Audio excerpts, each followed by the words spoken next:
홍진짜 대표님 팬분들이 굉장히 많으시네요. 안녕하세요. 네. 아니, 그동안에 나오셨을 때 굉장히 잘 해주셨는지, 또 아니, 너무하는 거 아니에요? 피디님? 나한테는 한 번도 안 해주면서, 우리 홍 대표님한테는 그렇게 해주시고. 아니, 그리고 홍 대표님 왜 이렇게 얼굴이 작으세요? 네? 네? 앞으로 좀 오시고요. 저 네. 머리카락입니다. 머리 되게 크고요. 머리도 작으신 것 같고 얼굴이 작으신 것 같고 이게 매너예요. 요거는 이제 여자가 조금 더 작아 보이게 하는 건 매너입니다. 여자친구 부인 있으시죠? 네. 예, 항상 매너를 챙겨주시길 바라겠습니다. 매너 뭐죠? makes 맨. 네, 그렇죠. 매너를 지키는 여러분들이 되시길 바라겠고요. 시작하자마자 회초리 맞고. 예. 아니 적응을 못 하시는 것 같아서 이렇게 좀 이렇게 재밌게 워밍업을 해드리면 금방 적응하실 것 같아서요. 네, 재밌습니다. 네, 저는 이런 사람이고요. 오늘 증시저점의 IBK 투자증권 박근영 부장 함께하도록 하겠습니다. 부장님 어서 오세요. 네, 안녕하십니까? 네. 아유 또 시장 이렇게 별로 안 좋다고 근엄하게 계신 거예요? 아, 오늘 장 좋았는데요. 근데 이제 그동안 안 좋았으니까 아. 그 무게를 유지하시는 것 같아서 아닙니다. 밝게 그럼 시작해 보도록 오늘 하겠습니다. 내용이 갈 길이 너무 많아가지고요. 지금 다 할 수 있을지 모르겠습니다. 알겠습니다. 오늘은 뭐 종목별이나 섹터별로 굉장히 활발하게 종목 장세가 이루어졌던 날이기 네. 때문에 지수 비해서는 좀 오늘은 매매할 만한 날이었고요. 오늘 같으면 진짜 뭐 매매 저희 PB들 입장에서 괜찮은 날이었거든요. 네. 그래서 이제 시장? 뭐 간단하게 먼저 시장에 대한 개괄적인 모습도 말씀드리면 네. 사실은 미국의 주택 부분 경기 지표가 부진하게 나오고 PMI가 별로 안 좋았잖아요. 미국이 괜찮을 걸로 생각했는데 어제 PMI 발표로 보면 유럽보다 미국이 더 안 좋은 PMI가 나왔습니다. 그래서 분위기가 썩 좋지 못했고 그쵸. 여기에 따라 강달러, 그러니까 달러와 강세가 좀 누그러지는 모습을 어제 보였습니다. 이 코스피 같은 경우는 이제 어제 약간 달러와 강세가 누그러졌고 저가 매수세가 유입되면서 약간 상승한 한 11% 정도 상승하면서 출발세를 보였는데요. 기관과 외국인은 선물 동시 순매수를 일단 출발을 했고 기관이 아침에 이제 소폭 양시장 매수를 현물을 보였고 외국인들은 현물 순매도로 출발했습니다. 다만 외국인들은 코스피 200 중심의 현물 매수세를 다시 전환하면서 최근에 달러가 굉장히 강세임에도 불구하고 외국인들이 안 빠져나가고 지속적으로 사고 있는 모습이 또 보이고 있습니다. 네. 전체적으로 지금 잭슨홀 미팅에 대한 경계감이 유지되면서 뭐 미국 전일 미국 증시의 제한적 하락 그리고 PMI 잠정치 부진에 따른 연준 통화 정책에 대한 기대감이 다소 좀 투심이 개선되고 있는데 이 9월달에 그러니까 75bp 올릴 걸로 다시 확률이 올랐다가 어제 PMI를 보고 난 다음에 다시 또 50bp 정도의 상승이 또 올라오는 그런 모습을 보입니다. 그래서 뉴스에 따라 하루가 다르게 왔다 갔다 하는데 뭐 50이 됐든 75bp가 됐든 아무튼 전체적인 흐름에서는 뭐 금리 인상에 대한 부분들은 시장에 좀 반영이 돼 있다 보시면 되겠습니다. 업종별로는 음식료와 유통업종 그리고 종이 목재, 비금속 광물 등 인플레이션발 제품 가격 인상 모멘텀을 가지는 업종들이 좀 강했고요. 건설이나 금융, 전기전자 업종도 뭐 나름 오전 중에 상대적으로 강세를 보였습니다. 근데 이제 대형주 특히 이제 자동차 섹터가 아침에 좀 안 좋았고 LG화학 등도 좀 안 좋았기 때문에 전반적인 시장 탄력은 좀 둔화되는 모습이었는데 아까 말씀드렸듯이 이제 외국인들이 현재 환율 수준에서 그렇게 매수를 하고 있고 매도를 크게 안 하고 있다는 점도 시장을 어느 정도 받침을 주는 모습이었고요. 한시를 넘어가면서 이제 기관 선물 매도 전환하면서 시장 경계감이 좀 지속되었고 전일 미국 정부가 일명 반사드 보복법이라는 걸 제정하기 위한 작업에 돌입했다 이렇게 알려졌는데 미중 갈등이 다시 확대되는 거 아니냐 이래 우려가 좀 장중에 나왔습니다. 문제는 여기에 미국 상무부가 국가 안보 등을 이유로 7개의 중국 기업들에 대한 수출을 제한하는 내용을 발표하는 등 미국의 대중국 규제가 확대된다 이렇게 이야기가 됐고요. 여파로 중국인민은행이 0.2% 절상 고시를 한 위안화가 약세로 전환하고 그 폭이 확대됐고요. 그다음에 중국 증시 또한 1에서 2% 특히 규제의 직격탄을 받은 기술주 중심으로 하락세를 보인 게 국내 증시가 장중에 약간 출렁이었던 그런 모습을 보였습니다. 미중 갈등에 대한 확대가 뭐 미국의 시간의 선물도 하락을 어느 정도 좀 부추겼다 뭐 볼 수 있겠고요. 달러와의 강세 그리고 아시아 증시 부진으로 오장 나타나면서 조금 우려가 있었는데 다만 이제 외국인들이 현물 순매수 특히 이제 코스피 200 중심으로 현물 순매수가 여전히 오늘도 나타났고 여기에 대한 증시 하단이 지지가 되면서 일부 2차 전지나 인터넷 대형주도 상승 반전하면서 여타 아시아 증시 대비로는 그래도 상대적으로 코스피가 오늘 괜찮은 모습을 보였다.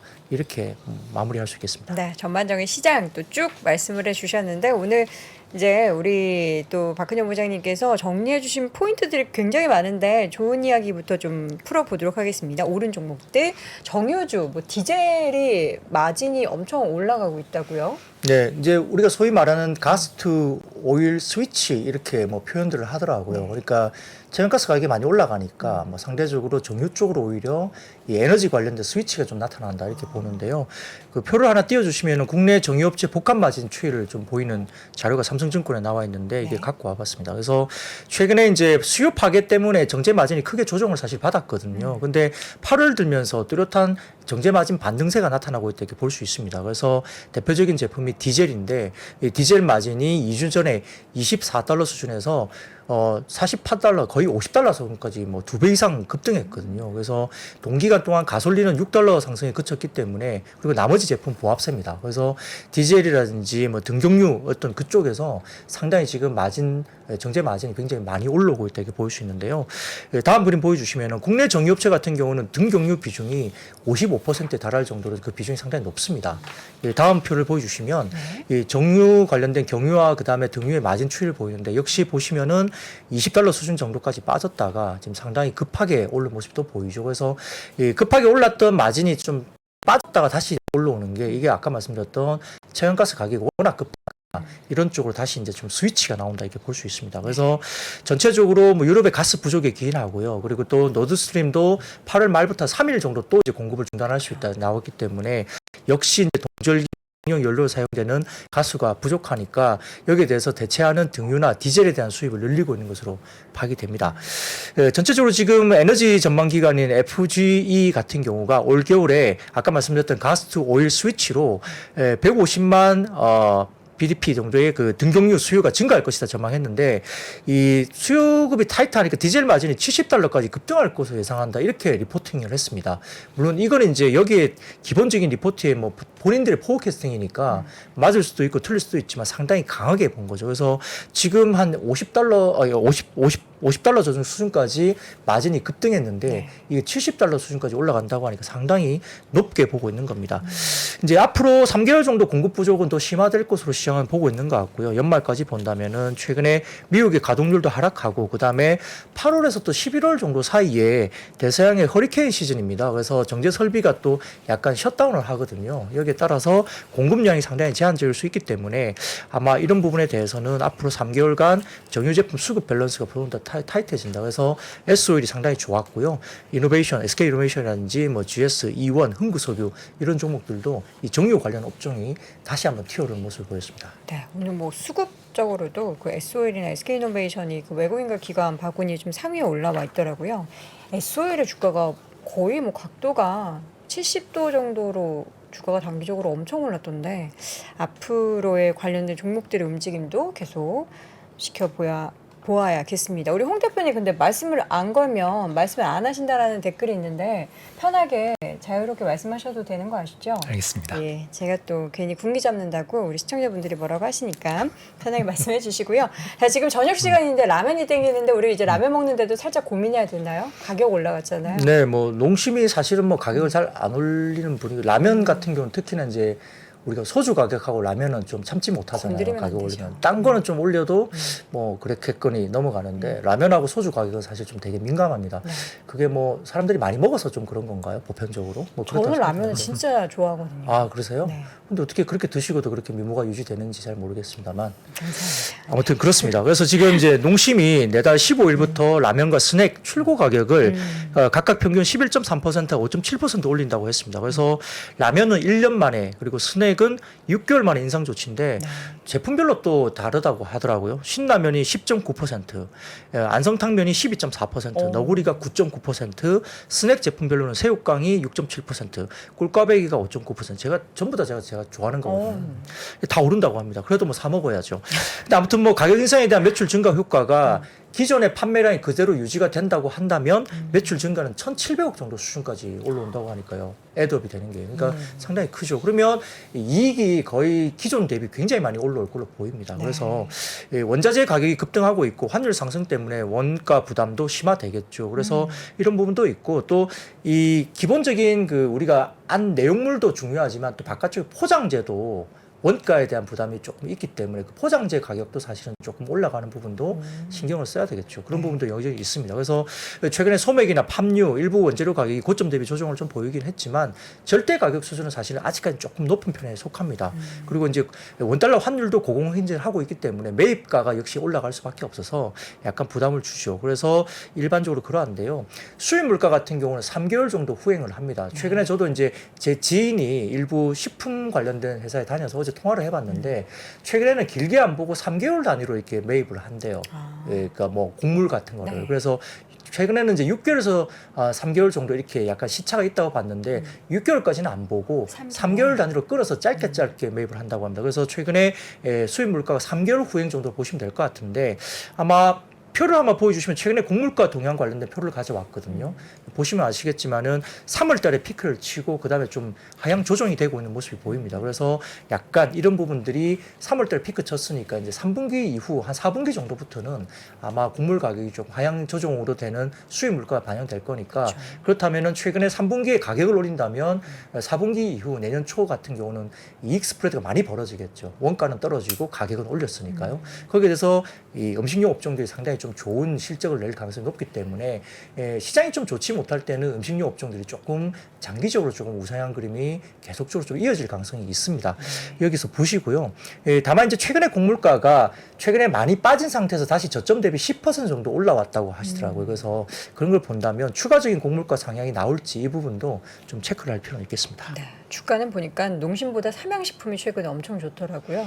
이제 수출 관련된 에서 농심하고 삼양식품이 라면 수출 지표에서 조금 엇갈렸죠. 삼양이 상당히 좋았고 또 수출이 많이 되면서 밀양 공장을 5월 달인가요? 다시 새롭게 신 공장이 돌아가기 시작하면서 물량을 맞추고 있죠. 그래서 삼양 쪽이 조금 더 농심보다는 수출 지표가 좀 더 좋게 나오면서 엇갈린 부분이 좀 있었다 볼 수 있습니다. 네. 어떻게 홍 대표님 라면 관련해서 코멘트 하실 거 있으십니까? 아니요. 자꾸 말을 왜 안 하시냐고. 예. 하실 말씀 있으시면 할 테니까 예, 여러분 걱정하지 마시고요. 방산주도 오늘 완전 또 날아갔어요. 네, 이제 폴란드 뉴스 나온 다음에 사실은 세론 뉴스 쪽으로 뭐 가야 되지 않느냐라고 생각을 했지만 네. 잘 안 빠지고 계속 가고 있죠. 우주 항공도 방산 쪽하고 같이 오버랩이 되면서 그런 기대감도 있는 반면 또 이제 아까 지난번에도 몇 번 말씀드렸지만 하반기에 또 다른 폴란드 이외의 국가들에 대한 그 추가적인 발주나 이런 계약 관련된 기본이 남아 있죠. 네. 호주라든지 뭐 말레이시아 등등 이게 좀 남아 있습니다. 그래서 이 중동과 아프리카에서도 추가적인 수주도 기대감이 있고요. 이런 부분도 그렇고 오늘 언론에 따르면 현대 로템이 그 모로코 정부와 한국군 주력 지상 무기인 K2 전차 조달 협상을 또 시작했다 이렇게 이야기 나오고 있기 때문에 아무튼 여러 가지 국가들이 계속적으로 이제 방산 관련된 계약을 따오고 있다 보시면 되겠습니다. 그래서 이런 부분들이 그런데요. 올해 1월에서 7월까지 수출 계약만 방산 쪽이 한 26조 원을 했다고 합니다. 그래서 수출 후 여기에다가 사후 관리 그 애프터 마켓이 약 30조 원까지 이럴 수 있다고 보고 있거든요. 그래서 수주 계약도 다른 국가들을 할 수도 있지만 팔고 난 다음에 다시 애프터 서비스하는 이 사후 계약 시장이 더 크다고 이야기됩니다. 대부분 초기 획득비, 그러니까 개발비와 생산비가 한 30% 그리고 애프터 마켓이 70% 유지 운영 시장이 더 크다고 해요. 네. 그게 뭐 30년 장기 계약으로 가기 때문에 안정적으로 또 갈 수 있다고 보죠. 그래서 최근에 직전 5개년 실적 대비 방산 수출이 최근 같은 경우에는 수출 증가율이 약 177%까지 증가하고 있으니까 상당히 지금 이제 많이 튀어오르고 있고요. 더군다나 방산 업체들이 영업이익률이 한 5%대 정도 머물다가 최근에 새롭게 계약을 하면서 전반적인 영업이익률이 10% 언저리까지 올라오니까 이익률까지 더블로 뛰고 있습니다. 그러니까 매출도 좋아지고 이익률까지 올라온다는 점이죠. 그래서 전반적으로 흐름이 굉장히 좋은데요. 한국일보에서 나온 그 표를 하나 가져왔는데 보시면은 올해 1월부터 7월까지 무기 수출 주요 실적이 표로 나옵니다. 그래서 이렇게 나오고 7월에 좀 집중됐죠. 20조 원 정도를 팔았고요. 그래서 관련된 종목들이 있는데 최근에 일부 종목들은 MSCI 또 관련된 편입 수급적인 또 가능성이 또 주어집니다. 그래서 MSCI 편입 가능성이 높은 기업으로 한화 에어로스페이스하고 LIG 넥스원이 좀 가능성이 높지 않냐라고 시장에서 돌고 있기 때문에 또 수급적인 이슈도 또 들어올 수 있는 거죠. 패시브 자금 이런 것들도 가능합니다. 다음 표는 나토 쪽에 그 관련된 표인데요. 이 보시면은 나토 쪽의 디펜스 익스펜디추어, 그러니까 이게 뭐냐면은 국방 관련된 이 지출 추이인데요. 이 GDP 대비 이제 국방 관련된 지출 추이인데 이 나토 같은 경우는 나토의 가이드라인이 이 국방 GDP 대비 국방 가이드라인 2% 정도로 가이드라인을 줍니다.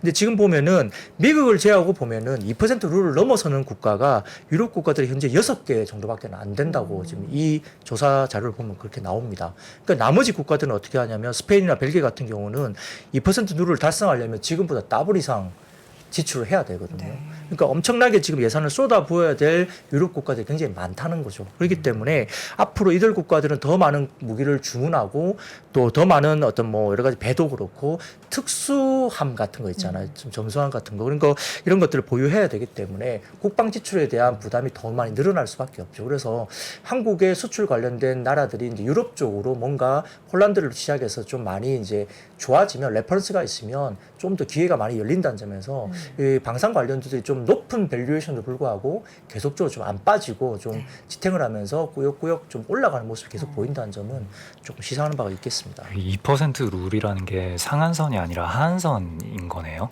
이제 그 정도 지키라고 아마 네. 표준적인 어떤 가이드라인을 나토 쪽에서는 준 거가 그러니까 2%를 넘기지 말라는 게 아니라 2%를 정도는- 넘겨라라는. 네, 그 정도는 네, 예, GDP 대비 국방 국방 지출을 지출을 계속해라. 하라라고 하고 있는 네. 거죠. 그게 그러니까- 궁금하셨군요. 우리 홍 대표님. 네. 전 사실 그 이번 러시아 전쟁 이전까지는 네. 전 세계적으로 좀 군축 움직임이었잖아요. 전반적으로. 네. 그러니까 국방 지출을 좀 안 하는 쪽으로 가이드라인이 있을 줄 알았는데 네. 그래서 이 2% 룰이라는 게 그 하한선 그러니까 그 이상으로는 해라라는 룰인 거라면은 이 룰이 언제 어떤 의도로 왜 생겼을지 좀 궁금하긴 하네요. 네, 그거는 네. 제가 한번 말씀 나누는 네. 사이에 네이버에 물어보도록 하겠고요.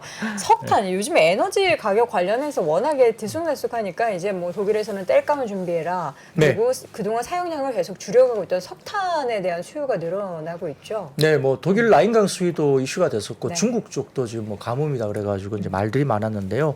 중국의 수력 발전의 21% 정도 그 비중인 스촨성이 8월 수력 발전 용량이 50% 급락했다 이렇게 나오면서 역시나 이제 천연가스가 너무 비싸니까 이제 뭐 석탄 발전도 많이 하는 분위기고요.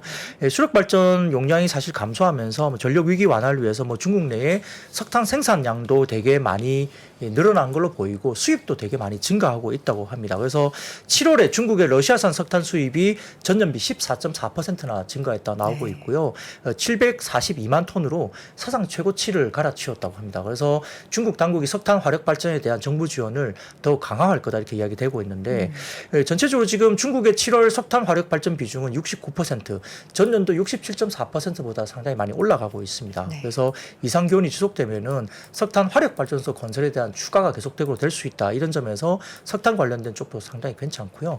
23일 기준 글로벌 석탄 가격은 톤당 417.6달러. 전일 대비 소폭 하락은 했지만 전년 대비로는 145% 이상 상승을 했으니까 굉장히 석탄도 급등을 했습니다.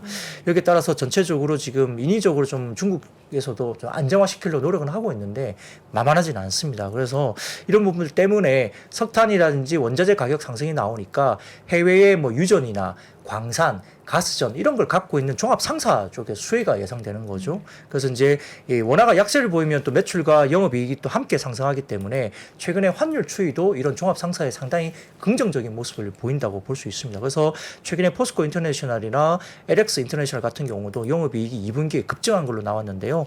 여기에 따라서 뭐 관련된 종목들이 움직였는데 근데 다행인 것은 다음 표를 좀 보여주시고 그림을 갖고 왔는데요. 네. 최근 24시간 동안 중국 대륙이 빠르게 식고 있다는 모습을 보여주는 그 그림입니다. 그래서 양자강 하류, 난징, 그 장수성이죠. 그리고 허페이, 그러니까 안후이, 그리고 허난성, 산둥성 지역이 최고 38도에서 오늘 같은 경우 28도까지 하락을 빨리 이제 좀 시원해졌다는 거죠. 그래서 추이를 좀 지켜볼 필요는 있겠지만 일부 지역들이 빠르게 지금 좀 그 기온이 좀 빠지고 있는 모습을 보이고요. 여기다 지금 최근에 라인강 쪽 수위가 상당히 좀 문제가 많이 됐었잖아요. 그래서 일부 라인강 쪽의 카우프 지역 같은 경우도 수위가 뭐 32cm까지 빠졌다 했는데 이번 주 들면서 90cm 이상까지 막 올라왔어요. 그래서 이제 독일에 비가 왔냐 물어봤더니 그게 아니라 이 독일이 아니라 프랑스 쪽에 보고가 왔다고 해요. 그래서 물이 내려온 거예요. 그래서 약간 그 라인강 쪽 유입된 것이 아니냐 추측하고 다행이네요. 있고 또 이번 주 다음 주 정도 수준에 또 겨울쯤에 비가 좀 온다는 예보가 있다고 하니까 라인강 수위가 좀 정상화되면 라인강 쪽에 물류가 한 80% 정도 이상 라인강을 통해서 다니니까 그쵸. 그만큼 라인강의 수위가 상당히 중요한 역할을 할 수 있는데 이 과거에 이 비슷한 가뭄이 이루어지고 했을 때 독일의 이 가뭄 때문에 GDP가 0.3%나 빠졌다고 할 정도니까 상당히 그 라인강 수위가 상당히 중요한 이슈이고요. 이게 석탄 가격이나 그쪽과 관련된 라인강 지역의 독일의 화학 제품들에 대한 공급 이슈도 있기 때문에 전반적인 가격에 대한 이슈가 있어서 에너지 관련된 부분이나 화학 제품에 대한 이슈가 있을 수밖에 없어서 상당히 추이를 좀 봐야 될 것 같고요. 중국 쪽에 이렇게 좀 기후가 떨어지고 독일 쪽에 라인강 수위가 올라오면 거꾸로 이런 부분들이 주가 급등했던 부분들은 조금 진정될 수 있는 변수이기도 하기 때문에 뭐 막연하게 그냥 좋다고 계속 따라갈 수는 없고요. 이런 추이를 좀 파악을 할 필요는 있겠습니다. 네.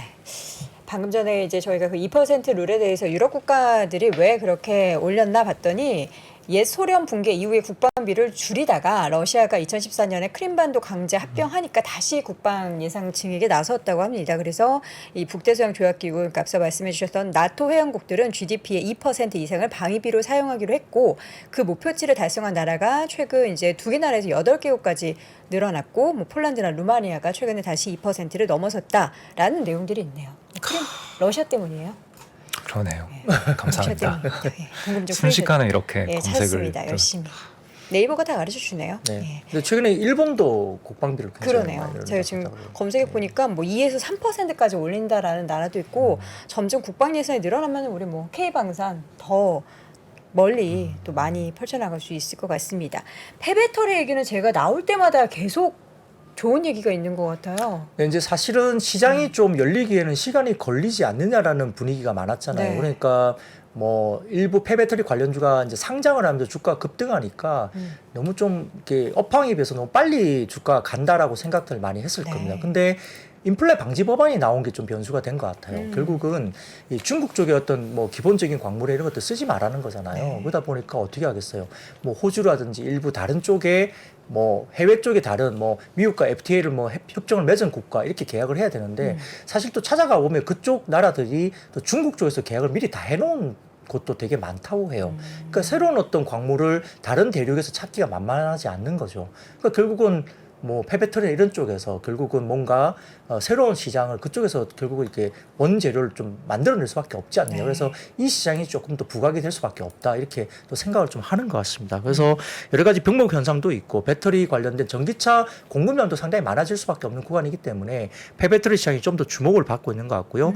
2020년 기준으로 봐서는 폐배터리 시장이 약 4천억 정도 규모밖에 안 됐는데 2030년 기준으로는 지금 추정치가 21조 원 시장으로 증가한다. 그리고 2040년도는 87조 원 정도까지 뭐 상당히 기하급수로 는다고 이제 전망을 하고 있습니다. 이건 뭐 가봐야 알겠지만 상당히 전망치가 강하게 뭐 공격적으로 이제 전망치가 제시되고 있습니다. 그래서 이 부분에 대한 폐배터리 수혜주에 거론되고 있는데 결국 이 부분이 당장 뭐 어떤 그 원재료나 이런 것들 수입선을 다변화하기보다는 아마 국내 소재업체들과 협업하면서 국산 제품으로 대체하거나 뭐 폐배터리 쪽에서 뭔가 원자재를 좀 더 찾는 어떤 그런 니즈가 커질 수 있다는 점에서 그렇죠. 뭐 성일 하이텍이나 뭐 에코프로, 하나기술 뭐 이런 종목들과 관련해서 움직임이 오늘도 있었다 볼 수 있겠고요. 조금 연이어서 좀 말씀드리겠습니다. 그래서 리튬도 되게 중요하잖아요. 리튬 이 부분도 이제 관련해서 그런데 최근에 표를 보여주시면 리튬 가격에 대한 흐름이 보입니다. 이 가격이 엄청나게 급등하고 있어요. 리튬 가격이. 그 전에 걸 한점 뭐 먼저 좀 보여주시죠. 이 표 말고 그 전에 앞전에 전에. 표가 하나 더 있는데요. 표가 하나 빠졌네요. 5-1번 표. 네네네. 표가 하나 아닙니다. 그 표도 빠졌고요. 예. 예. 그러면 말씀을 해주시죠. 예, 좀 전에 이제 리튬 관련된 표를 하나 다시 한번 보여주시면 리튬 가격이 엄청 올라갔다. 예, 최근에 리튬이 많이 올랐기 때문에 이 리튬 관련주로 이야기되고 있는 게 이제 웰크론 한텍이나 포스코 엠텍, 그다음에 유일 에너테크 이런 종목들 리튬 가격이 급등하니까 관련주로 좀 오늘도 급등을 했고요. 지금 보여주는 이 표는 뭐냐면은 FS 리서치 쪽에서 좀 제공을 한 표인데 이게 보면 수산화 리튬 쪽입니다. 이게 월별 국내 수입 통계거든요. 그러니까 수소나 리튬이라는 것에 대한 수입 자료입니다. 이게 뭐냐면은 수소나 리튬 같은 경우는 산소와의 반응성이 큰 리튬을 배터리용 소재로 활용할 수 있는 산화물 형태로 바꾼 것을 이제 수소나 리튬이라고 합니다. 그래서 2차 전지 양극재의 핵심 소재로 이야기될 수 있는데 이게 특히 이제 수소나 리튬 같은 경우는 탄산 리튬에 비해서 배터리 용량과 수명을 늘리는데 더 유리하기 때문에 전기차용 배터리로 더 각광을 받고 있죠. 그래서 최근에 수소나 리튬 데이터를 이렇게 보시면은 가격도 올라가고 이 수소나 리튬 수입이 굉장히 많이 늘고 있죠. 그렇기 때문에 지난해 같은 기간 대비 469% 이상 증가했다고 하니까 4배 이상 엄청나게 증가하고 있습니다. 그래서 월별 데이터만 봐도 올해 1분기를 지나면서 물량이 크게 늘고 있기 때문에 당연히 이제 수소나 리튬이 많이 수입되면 이걸 임가공하는 업체들이 또 주목을 받을 수밖에 없지 않습니까? 그래서 그 관련된 종목들이 금양이라는 종목도 있고 최근에 미래나노텍 그리고 대보마그네틱 이런 종목들도 관련주로 부각이 지금 되고 있는 모습입니다. 그래서 임가공 쪽은 금양 같은 경우는 뭐 수소나 리튬 미세 가공 기술을 가지고 있는 기업으로 보고 있고요. 이미 작년에 그 LG화학으로부터 3마이크로미터를까지 가공할 수 있는 미세 가공 콜 테스트를 통과한 걸로 금양이 알려져 있습니다. 그래서 고품질 수소나 리튬 생산이 가능한 상황으로 알려져 있고요. 그다음에 이제 미래나노텍 같은 경우도 뭐 수소나 리튬과 텅스텐 그다음에 질르코늄 같은 데는 세 종류를 0.2 마이크로미터까지 나노 단위로 분쇄하면서 가공한 기술을 보유하고 있다는 점이 부각이 좀 되고 있고 그 외에도 아까 말씀했던 대보 마그네틱 이런 종목들도 관련주로 부각되면서 일단 이 수소나 리튬 관련된 임가공 업체들이 최근에 또다시 리튬과 관련해서도 마찬가지고요. 오늘 좀 주목을 받았던 하루였습니다. 네. 여러 가지 에너지 관련해서 시장이 정말 뜨거운데 이제 천연가스 이야기를 또 안 할 수가 없습니다. 가격이 조금 내려가긴 했는데 여전히 높죠. 네, 유럽 쪽의 천연가스는 전기 가격과 더불어서 계속 급등하고 있고 어제 미국의 천연가스 가격은 헨리 허브 기준 장중 $10를 넘는 뭐 그 기록을 했습니다. 네. 근데 그 전일 대비 5% 하락으로 끝났거든요. 왜 그랬을까요? 네. 이게 뭐냐면 6월 달에 그 프리포트라는 그 터미널 쪽, 미국 쪽에서 불이 났어요. 6월 달에. 그래서 그쪽은 미국의 수출 물량의 약 20%를 담당하는 곳인데 거기가 불이 나니까 어떻게 되겠어요? 수출 물량이 미국에 쌓이겠죠. 네. 그러니까 유럽으로 가야 될 물량이 미국에 쌓이는 겁니다. 그러니까 유럽 쪽은 수입을 받아야 되는 그 관련된 물량을 못 받으니까 유럽 천연가스는 급등하고 미국 쪽은 재고가 쌓이니까 미국은 빠지는 분위기죠. 근데 최근에 보면 유럽 쪽도 급등하고 미국 쪽도 급등했어요. 근데 이 프리포트가 10월 달에 수출을 재개할 수 있다고 발표를 했었습니다만 어제 장중에 나온 게 천연가스가 이제 헨리 허브에서 $10를 찍었단 말이죠. 근데 장중에 마이너스로 끝났어. 왜냐면은 이게 11월 이후로 이 수출을 좀 늦춰진다라고 다시 발표가 됐습니다. 그러니까 다시 이제 미국 쪽에서 제휴가 쌓일 걸로 보는 거죠. 여기에 따라서 이제 어제 미국 쪽의 천연가스는 가격의 급등락이 상당히 많이 등락을 많이 하면서 변동성이 커졌다 이렇게 볼 수 있는데 이 미국 내 전문가들은 배럴당 $11.9 정도 수준까지 올라갈 것으로 본다고 어제 월스트리트 저널에서 나왔습니다. 미국 쪽의 천연가스도 급등할 걸로 보인다는 거거든요. 네. 그래서 최근에 이제 미국 내에서 과거 5년 평균 대비 미국의 천연가스가 굉장히 많이 빠졌다고 합니다. 표를 하나 보여주시면 그 표가 보이거든요. 미국의 그 주별 이 천연가스 관련된 재고 수준인데요. 이 평균치보다 지금 12.7% 정도 평균치 재고치보다 미국도 천연가스가 상당히 재고가 낮다고 해요. 많이 빠져 있죠. 네. 그러니까 미국도 상당히 좀 물량이 별로 없는 겁니다. 그렇기 때문에 그런데 결국은 작년 초까지만 해도 미국의 천연가스가 얼마 정도였냐면 $2 수준이었어요. 지금은 지금 어제 $10 찍었다 그랬잖아요. 5배 올라. 예, 종가는 뭐 9점 몇 달러로 끝났는데 $10 수준이거든요. 그래서 결국은 미국의 천연가스가 유럽으로 수출되기 때문에 가격이 오른 겁니다. 유럽 쪽의 가격이 워낙 비싸니까 네. 유럽으로 수출되면서 동조화되고 있는 겁니다. 그래서 지금 이제 $10 언저리까지 와 있는데요. 지금 유럽과 아시아의 천연가스 가격은 60에서 $70 수준입니다. 그러니까 미국이 작년에 $2 하던 게 미국에서 유럽으로 수출되니까 $10까지 올라온 거에 따라서. 네. 근데 그게 더 올라갈 걸로 보는 거죠. 유럽 쪽도 지금 모자라니까요. 그래서 전체적인 흐름에서는 아마 미국의 천연가스가 유럽 대비 한 6에서 7배 정도 미국 천연가스 가격이 싸기 때문에 물론 이제 미국의 그 천연가스가 뭐 저쪽으로 유럽 쪽으로 가면은 여러 가지 운송비가 들잖아요. 그렇죠. 배를 이용해서 가는 그게 그래서 비쌀 수도 있지만 아무튼 그 가격의 갭 때문에 미국의 천연가스 가격이 유럽 가격을 따라가는 분위기가 간다는 거죠. 그리고 아까 말씀드렸던 미국 쪽의 재고가 워낙 낮게 또 천연가스가 있다 보니까 겨울로 가면 또 미국도 천연가스 써야 되고요. 그러니까 전체적인 흐름에서는 조금 더 미국 쪽의 천연가스 가격도 좀 더 올라갈 여지가 있다라고 보는 거고 이게 이게 안 잡히면 유럽 쪽도 어렵고 미국 쪽도 가격이 올라가는 그런 모습을 보일 수 있습니다. 그래서 이게 아마 상당히 좀 어려운 부분들이 아마 유럽이나 미국에서 끝까지 연말까지 갈 수 있는데 다만 이제 내년 봄 정도부터는 미국 쪽에 계절성으로는 수요 둔화가 되는 게 이제 봄부터이고요. 그다음에 미국의 수출 인프라 완공도 많지 않을 수 있다. 그러니까 수출하는 것들이 많지 않을 수 있으니까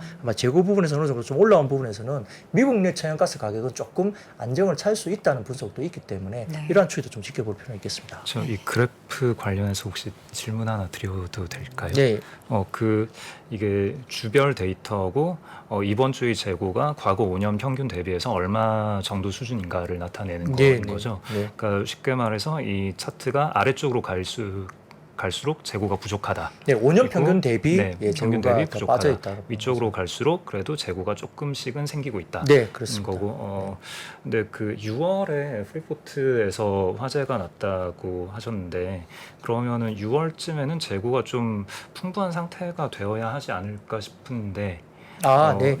보시면은 지금 2022년 초기에도 이미 천연가스가 많이 부족했죠. 네. 근데 6월 되니까 그래도 불이 나면서 좀 더 뭐랄까 이렇게 재고가 부족한 부분이 좀 더 이렇게 조금 줄어드는 모습이 보이고, 살짝 네, 살짝. 좀 쭉 들어간 데가 네네, 6월이겠죠? 네네, 중간에. 네네네. 네, 저기 그 가장 아래쪽이 한 3, 4월일 거고. 네, 더 네. 네, 적었고요. 네. 그때는 이제 수출을 또 했었을 거니까요. 그러니까 이제 재고가 더 줄었겠죠. 네. 예. 뭐 그런 여러 가지 이슈가 있는데요. 이걸 뭐 프리포트 하나만의 뭐 어떤 이슈를 놓고 보기에는 쉽지 않죠. 왜냐하면 프리포트가 수출의 20% 정도 담당을 하는 곳이라 워낙 큰 곳이니까 이제 영향을 미친다 볼 수 있겠고요. 이 재고 수준은 사실은 뭐 프리포트뿐만 아니라 미국 내 전반적인 뭐 어떤 재고를 나타내는 거니까 뭐 다른 변수도 좀 있어서 그것까지는 제가 다 체크를 하지는 못했습니다. 네. 네. 자동차 관련해서 좀 안 좋은 소식이 있는 것 같아요. 과징금 이슈가 되게 좀 크게 영향을 미칠 만한 소식인가요? 네, 뭐 SL 등 이제 이슈가 있었는데요. 뭐 아동 노동 고용 위반 관련인데 SL이 이것 때문에 장중에 좀 급락을 했습니다만 이 결론적으로 이제 이게 그 18세 미만 근로자 이 부분에 대한 이슈가 좀 SL에 생긴 거거든요. 그러니까 근로자를 그렇게 이제 좀 이렇게 사용을 했다 뭐 이런 이야기인데요. 이게 이제 미국 쪽에서 이제 미국 공장 근로기준법에 이제 저촉된다 이건 거거든요. 그래서 뭐 의도적이진 않을 겁니다. 아마 그런 부분인데 아마 아웃소싱 업체의 실수가 아닐까 뭐 이렇게 저희는 추정을 하고 있고요. 미성년자 2명이 이제 고발이 됐다 이렇게 이야기가 됩니다. 근데 이제 이로 인한 과징금이 총 22,000달러 정도니까 하나로는 한 3천만 원 정도 수준이거든요. 그러니까 사실은 추징금으로 따져서는 그렇게 크지는 않습니다. 근데 이제 그 과거에 이제 자동차 사태 뭐 여러 가지 리콜, 은폐 관련된 뭐 징벌적 배상 뭐 이런 것들이 나오니까 아마 이런 것에 대한 투자자들에 대한 우려가 이어지면서 SL 같은 경우는 이제 장중에 급락을 나타냈는데 사실 과징금만 놓고 보면 큰 수치가 아니어서 아래꼴을 달고 올라오긴 했습니다만 이런 이슈가 있었고요. 더군다나 지금 자동차 같은 경우도 현대차 그룹에 펠리세이드와 기아 텔루라이드 관련된 리콜 사태가 있었거든요. 이게 또 중첩되면서 자동차 섹터 전반적으로 좀 좋지 못했습니다. 지금 관련해서 최근에 이제 전기차 보조금 목록에서 또 현대차 그룹이 이제 제외되면서 좀 센티가 안 좋았는데 여기다가 리콜 대수가 현대차가 24만 5,030대 그리고 기아가 3만 9,280대 정도인데 이게 그 토우 히치라는 게 있는데 이게 이제 대형 SUV나 픽업 트럭의 견인 장치라고 합니다. 여기에 이제 하네스 쪽의 품질이 이제 결함이라는 거거든요. 그래서 장착된 PCB에 부산물과 습기가 쌓이면서 화재 발생으로 이어질 수 있다. 뭐 이렇게 이야기되고 있는 것 같습니다. 그래서 이 2022년 1월부터 7월까지 캐나다에서 펠리세이드가 3건의 화재 그리고 미국에서 총 8건의 멜트다운 발생이 있어서 납품업체가 뭐 색이라는 쪽인데요. 여기에 대해서 이제 일부 문제가 생긴 거죠. 그래서 이런 게 문제가 됐고요. 텔루라이드 같은 경우도 결함 이후에 사실은 현지 부품사에서 모비스로 또 교체를 했기 때문에 사실은 그 이후에 또 화재 이슈는 없었다고 합니다. 그래서 이렇게 화재 이슈가 나고 그다음에 또 여러 가지 부분에서 뭐 여러 가지 뭐 내구성이라든지 그다음에 요즘 또 도난 사고가 또 많이 나는 것들이 밈으로 그게 나오더라고요. 네, 현대기아 관련된 자동차가 뭐 도난이 된다 뭐 이런 게 막 그냥 딸 수 있고 네네 그냥 시동 그러니까 걸릴 수 있다고. 뭐 그러면 뭐 무서워서 사겠어 뭐 그러니까요. 이거잖아요. 그러니까 이제 굉장히 센티가 좀 사실 안 좋아진 건 맞습니다. 그래서 사실 오늘 이제 현대차의 펠리세이드와 기아의 텔루라이드 리콜 사태는 사실은 대당 $200 정도 가정을 한다면 현대차는 500억 그리고 기아는 100억 수준이기 때문에 리콜에 대한 비용은 사실 크지는 않습니다. 근데 사실은 이 부분을 하면서 기아 같은 경우도 이미 이제 2020년에 부품 교체를 했다고 알려져 있기 때문에 사실 판매 중지 영향은 거의 없을 걸로 보이긴 합니다만 그리고 현대차도 모빌스 부품으로 바로 이제 교체 가능하기 때문에 네. 판매 정지 영향은 사실은 좀 미미하다 볼 수는 있습니다만 센티 자체가 지금 텍스 관련된 크레딧에서 목록에서 제외됐다는 점, 그리고 리콜이나 판매 중지, 그리고 현지 부품사 관련된 인력 이슈 이런 것들이 막 중첩이 되다 보니까 네. 사실 그 현대차 그룹에 대한 여러 가지 좀 미국 시장에서의 견제가 좀 들어오는 것이 아니냐 이렇게 이야기되고 있는 거죠. 그래서 단기적으로는 투자 센티가 좀 부정적일 수밖에 없는데 사실 뭐 3분기 실적으로 놓고 보면 저희가 좀 좋을 걸로 봅니다. 환율 영향도 있고 아직까지는 여러 가지 부분에서 환경이 우호적이기 때문에 3분기 실적은 좋을 거라 실적이 나오면서 뭔가 이 센티가 좀 변할지 이 부분은 좀 지켜볼 필요는 있겠습니다. 네. 전기차 충전소 관련해서는 뭐 새롭게 더 많이 늘어난다라는 소식인 거죠? 네, 사실 이제 첫 세단 아이오닉 그 6 사전 계약이 나왔는데 굉장히 뭐 사전 계약이 이례적으로 좀 폭발적이다 이야기 나오면서 호재가 나온 것 같고요. 몇 대죠? 첫날 계약 대수가 37,446대니까 이 아이오닉 5 같은 경우는 23,760대니까 상당히 차이가 많이 나죠. 네. 그러니까 아마 뭐 디자인 면에서 이런 부분을 상당히 좀 많이 미래지향적인 좋아하신 것 디자인. 같아요. 근데 이제 사전 계약이니까 실제 뭐 구매하고는 또 지켜 좀 볼 필요는 있겠습니다. 예약을 한 거니까. 그 예약을 하고 나서 요즘에는 그 만약에 100만 원 계약금 걸어놓으면은 예전에는 날렸는데 다시 돌려준다면서요? 뭐 그것까지는 아닌가요? 제가 정확하게 모르겠는데. 예전에도 돌려주긴 했습니다. 아 그래요? 네. 네. 저만 날린 건가요? 뭐 안 돌려줄 수가 없겠죠. 뭐 입장에서는 네. 그거 안 돌려주면 여러 가지 뭐 이슈들이 제가 생길 것 확인해 같은데요. 보겠습니다. 네. 근데 아무튼 이제 최근에 이제 아이오닉 새로운 제품에 대한 신차에 대해서 좀 이렇게 호불호가 좀 있지만은 이게 뭐 누에고치 형상인가 이게 뭐 되게 인기가 많은 형상이라고 해요. 그런 그 모델 라인이 그래서 그 좀 어쨌든 사전 계약이 상당히 좀 히트를 친 것 같고요. 네. 더군다나 SK 네트워크스가 전기차 충전 사업 진출한다 이렇게 이야기 나왔는데 네트워크스가 지금 728억 투자를 하면서 SS 차저 지분 50.1% 확보한다 이게 나옵니다. 근데 이게 결국은 이제 이 부분이 S트래픽이라는 회사가 전기차 충전 사업부를 물적 분할하면서 설립한 신규 법인이기 때문에 당연히 이제 S트래픽도 이제 주목을 받은 거고요. 관련해서 충전소 사업과 관련해서 YM텍이나 디스플레이텍, 휴맥스 이런 종목들도 주목을 받았습니다. 네. 2차 전지 얘기까지 좀 할까요? 네. 하고 싶네요. 네, 뭐 신용증권 보고서가 하나 나왔습니다. 그래서 10년간 전기차 보조금이 지급되니까 당연히 미국 시장에 전기차 보급이 많아지겠죠. 네. 현재 미국 시장은 전기차 보급률이 7%에 국한됩니다. 지금 중국 같은 경우는 23% 그리고 유럽이 20% 수준인데 사실 중국 같은 경우는 2025년도까지 전기차를 20%까지 올리겠다고 정책적으로 발표를 했는데 벌써 23%까지 올라왔으니까 중국은 어마어마하게 많이 팔았습니다. 특히 이번 2분기에 뭐 셧다운이 되면서 되게 힘들었기 때문에 그 뒤에 전기차 보조금 지급을 엄청나게 많이 해줬거든요.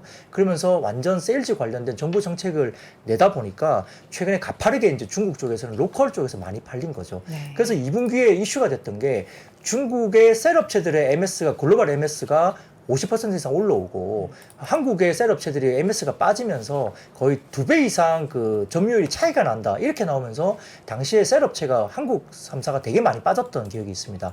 그거는 중국의 로컬에서 워낙 많이 팔았기 때문이거든요. 근데 한국의 셀 3사는 대부분 다 유럽향입니다. 소재도 마찬가지겠죠. 그러다 보니까 그때 약간 부침이 있었습니다만 유럽 쪽이 지금 최근에 괜찮아지고 있어요. 복스바겐도 그렇고 좀 잘 팔리고 있고 유럽의 하반기 판매량이 상당히 좋아질 걸로 보이거든요. 그래서 아마 그걸 따라잡을 걸로 보입니다. 그래서 중국 전기차 관련된 부분은 그런데 아무튼 신영증권 보고서 입장은 북미 배터리 생산 거점이 이제 국내 3사가 거의 대부분을 차지하고 있습니다. 마지막으로 표를 하나 보여주시면은 북미 내 배터리 생산 캐파 전망인데요.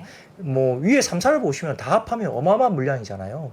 이 물량이 지금 국내 3사가 들어가는 거고 그 외에도 지금 일부 이제 일본 업체들 뭐 패나소닉이나 토요타 나오는데 크지 않아요.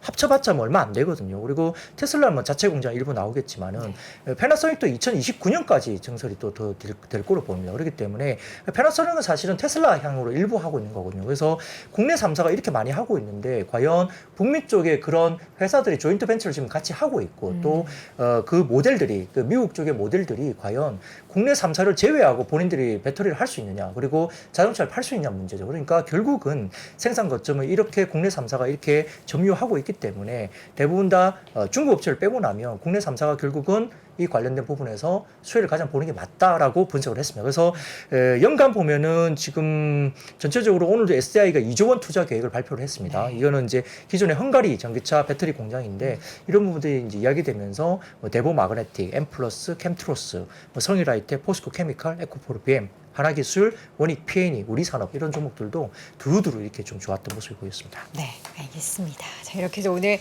시황 쭉 정리해봤는데 이거 한 3가지 못 봐서 아쉬운 마음은 다음 주에 저는 좀 풀어보도록 하겠습니다. 오늘도 정말 꼼꼼하게 시장 정리해 주셨습니다. IDK 투자증권 박근영 부장 함께했습니다. 부장님 고맙습니다. 네, 감사합니다. 매크로가 특히 올해 같은 경우가 매크로가 시장을 뒤흔들고 있어요. 올해 상반기 보시면 기업들이 잘 못했다는 얘기 안 나오죠.